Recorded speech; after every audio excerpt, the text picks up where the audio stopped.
आज हम उन लोगों के बारे में बताते हैं जो लोग पूछते हैं कि साधना सिद्धि करने से, और जब हम साधना कर भी लेते हैं और जिन लोगों ने साधना की है उनके देवता धीरे धीरे से गद्दी पर आना कम कर देते हैं।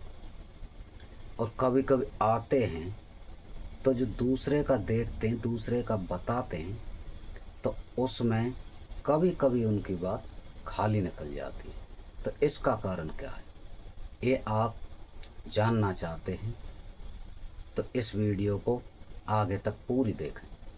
और अगर यह वीडियो हमारी पहली बार देख रहे हैं तो हमारे चैनल को सब्सक्राइब ज़रूर करें, लाइक करें, क्योंकि जब आप लाइक करते हैं तो हमारा मनोबल बढ़ता है और इसी प्रकार की जानकारी हम आगे आप तक पहुंचाते रहते हैं। तो जो जानना चाहते हैं कि जो लोग पहले से पूछा दे रहे थे, उनके देवी देवता जिसके वो साधना करते थे वह गद्दी पर कम आते हैं।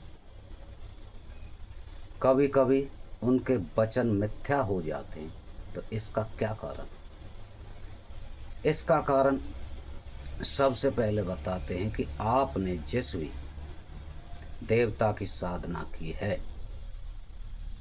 अगर वो आपके शरीर में प्रवेश करता है, उसकी छाया आती है, वह आपके मुंह से पूछा देता है, और वह पूछा जो कि आपकी गलत निकलती है, उसका मेन कारण है आपके इष्ट देवता, आपकी कुल देवी, आपका कुल देवता।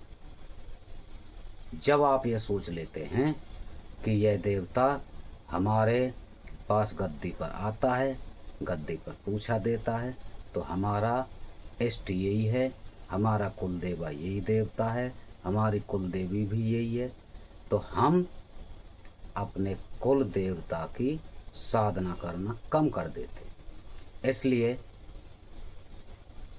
हमारे पास जो देवता पूछा देता है वह भी धीरे धीरे धीरे धीरे हमारी गद्दी को छोड़ के चला जाता। तो सबसे पहले जिन लोगों ने गुरु धारण किया है वह तो अवश्य गुरु की छत्र छाया में यह गलती नहीं कर पाते। अगर कोई गलती और त्रुटि होती है तो उनका गुरु उनको संभाल लेता है, बता देता है। लेकिन जिन साधकों ने बिना गुरु बनाए ही यह साधना चालू कर रखी है और वो पूछा देते हैं, तो विशेषकर उनके लिए कहना चाहता हूँ कि सबसे पहले आप अपने कुल देवता को या कुल माता है आपकी, उसको आप अच्छी तरह से उसकी साधना करें, उसका मंत्र जाप करें, क्योंकि घर में कुल देवी और कुल देवता ही साधने से हमारी गद्दी पर देवता सही रूप से चलता है। जितना हम साधना देवता की करते हैं उतनी ही साधना हमको कुल के देवता की करनी चाहिए। इसलिए ज़रूरी है कि हम अपने कुल देवी और कुल देवता की भी माला का जाप करते समय, और मेन बात यह है कि साधक को गुरु अवश्य बनाना चाहिए, क्यों बिना गुरु के यह शक्ति धीरे धीरे धीरे धीरे पीछे हटती रहती है। इसलिए गुरु अवश्य बनाना चाहिए।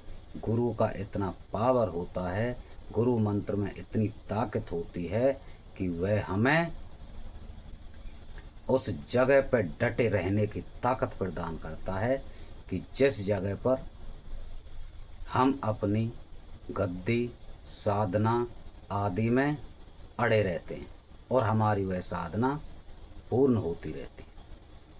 तो इसलिए